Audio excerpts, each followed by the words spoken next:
Mark Reckless. Thank you, Madam Deputy Speaker. It's a privilege to follow the Honourable Member for Harborough. And he talks of the Treasury leaning on the Financial Conduct Authority. I wonder also whether the Financial Conduct Authority and where it should be leaning, because it has a lot of incentive to get this right. This is a precedent-setting voluntary redress scheme.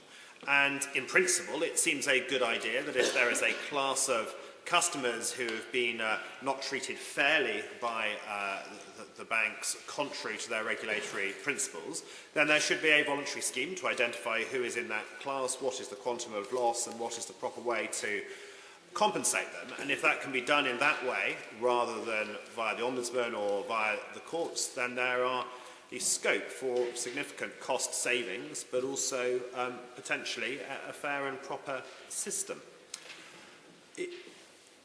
The operation in this area, there seem to have been a number of problems. One needs a degree of timeliness with these schemes, and the 6-month delay referred to by other honourable members, while it was assessed to ensure consistency, appears to have failed, at least in the approach of one particular bank that's already been referenced by several members, RBS. And if you are to have a system like this that is voluntary, it needs to have the confidence of the banks who are voluntarily taking part in it, as well as the confidence of the customers.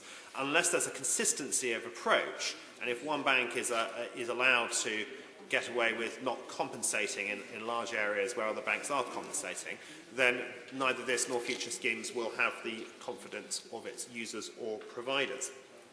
There also needs to be transparency on the principles of the scheme, how it will operate, but also transparency on the information provided. And I think one of the big problems that's happened here is the scheme is operating as a black box, and those customers and their advisors who have most knowledge of the circumstances are unable to make a judgment as to whether this scheme's in their interest in the first place to enter it, or whether they're being dealt with properly within it, or to provide the information that might correct misjudgments that are being made, because that information is not shared between either the independent assessor or the bank and the end customer who's seeking compensation. I would ask the Treasury Minister, why is that information not shared, and would it not be a better voluntary redress scheme and model for potential other schemes were that information to be shared appropriately? The area that the constituency case I have in particular that I'd like to reference that's particularly important is that of consequential loss. And it seems in this area in particular that statements were made about the operation of the scheme and the availability of consequential loss which have not come to pass. And at some point in the design of the scheme and seeking to ensure its consistency, it appears a decision, or at least a practice has developed, where virtually all consequential losses claims are turned down or are paid to only a vanishingly small degree. Now, the information provided to me by Berg, of the 1,535 cases that have been assessed for consequential loss, 871 have received no consequential loss provision. And of those that have, 502 have received just between £1 and less than £10,000, only 51 between 10 and 100,000, and just 11 more than 100,000, although I understand there was one further case that was settled between a charity and RBS, in partly thanks to the intervention of an honourable member yesterday. So in deciding whether to go into this scheme, it's very, very difficult to make a proper decision on that if the information isn't shared and if things are said about consequential loss that are then not borne out. And I think many honourable members know that there is limited competition in the banking market for small businesses. But what has become clear to me through looking at this game in a particular case is the extent to which businesses are locked in by the nature of the swap product, and then further by dispute or litigation with respect to that product. So while in other areas business might be able to go to a different supplier, that is almost impossible to do in many circumstances where a swap has been sold and then a dispute has developed later as to that swap. The particular business I seek to draw attention to today is Port Medway Marina Limited in my constituency of Rochester and Strood, next to the village of Cuxton. And David and Neil Taylor, a sort of father and son team, have built up and developed that business, but have been held back in an extraordinary way by their bank and dispute over a swap entered into. And I don't want to speak negatively about that particular bank, which in this case is Barclays. I've had positive dealings with Barclays on constituency matters, helping open their new branch, which is very impressive on Chatham High Street, but also I think much more generally saying that actually they're not like RBS, they're not like Lloyd's HBOS, they didn't get the taxpayer bailout. There's a huge difference between having some temporary guarantees and taking multi-tens of billions of taxpayers' money. And Barclays didn't take that, and I believe they deserve credit for that. And I look to them to be reasonable in their dealings with this particular set of constituents, as in other dealings I've had with them.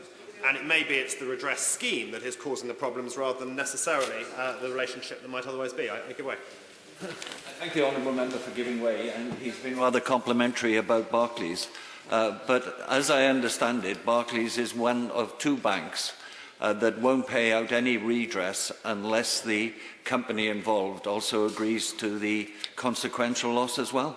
And I think that's really rather unfair, particularly when those businesses are in urgent need of financial support.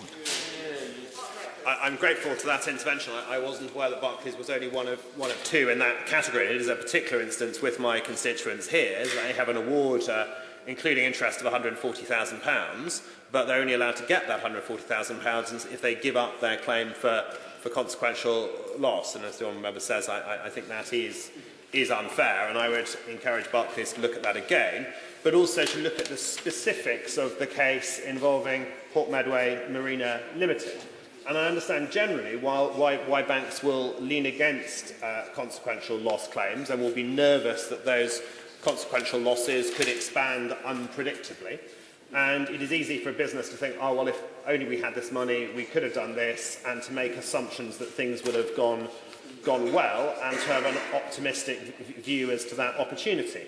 There are also cases where basically people take advantage, as we've seen with BP, particularly in its claims in the United States. But we couldn't be further from that situation here. And Barclays in particular have been able to revise down their provision, not least because it seems to be they're paying very little, if any, in the way of consequential loss claims. In the particulars of this business, it is absolutely sort of unique. David Taylor managed to find, in 1990, purchased 30 acres of riverfront derelict boatyard adjoining Cuxton, and took quite some risk in doing that, has had to go through quite a lot of difficulties in planning arrangements, in getting the right permissions to develop his business, and now that of his son there. And at one point, this company was employing 17 people. That is 16 or 17 people. That's now down to just 7 people. And to have a £25,000 annually of interest taken out of what otherwise would be cash available to that firm, an amount that could service a loan upwards of £250,000, the absence of that capital, the inability to go to another bank while the swap was in action and while it was being disputed, have prevented that business growing in very, very serious ways. And usually there's a relatively competitive market in terms of opportunities, and if money's available, you would expect other people to come in and sort of compete away the returns available to that.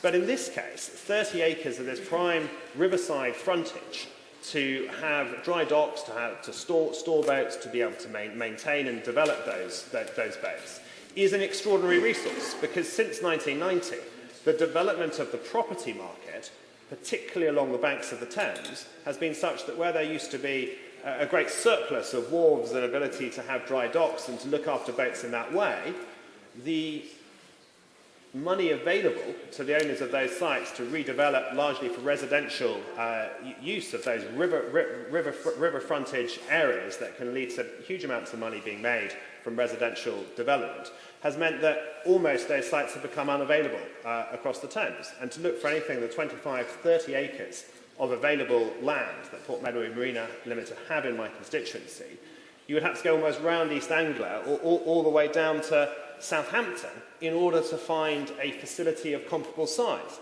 So therefore they have a huge business opportunity there, but it's one that's been stopped in its development or very significantly hindered and slowed down by the mis-selling of this loan and the unavailability of finance, specifically to the 65-ton boat hoist that's been bought but can't be installed without a new dry dock. So the company only has a 25-ton hoist. That difference is absolutely huge for a company in this scenario, and it's the bankers who have responsibility for the non-availability of the finance to develop that and the huge business opportunities that there would otherwise have been available to this company. I would like to see this company continue. I'd like to see it thrive. With finance, I believe it can. Barclays have admitted, I believe, or it's not disputed, that this was missold as a swap. The relationship manager said it was a condition of the loan when it's not. That relationship manager has now left the company. And I would look to that bank to have a sensible look at this scheme and to allow this business in my constituency to grow and thrive as it deserves. Marcus Jones. Thank you, Madam Deputy Speaker.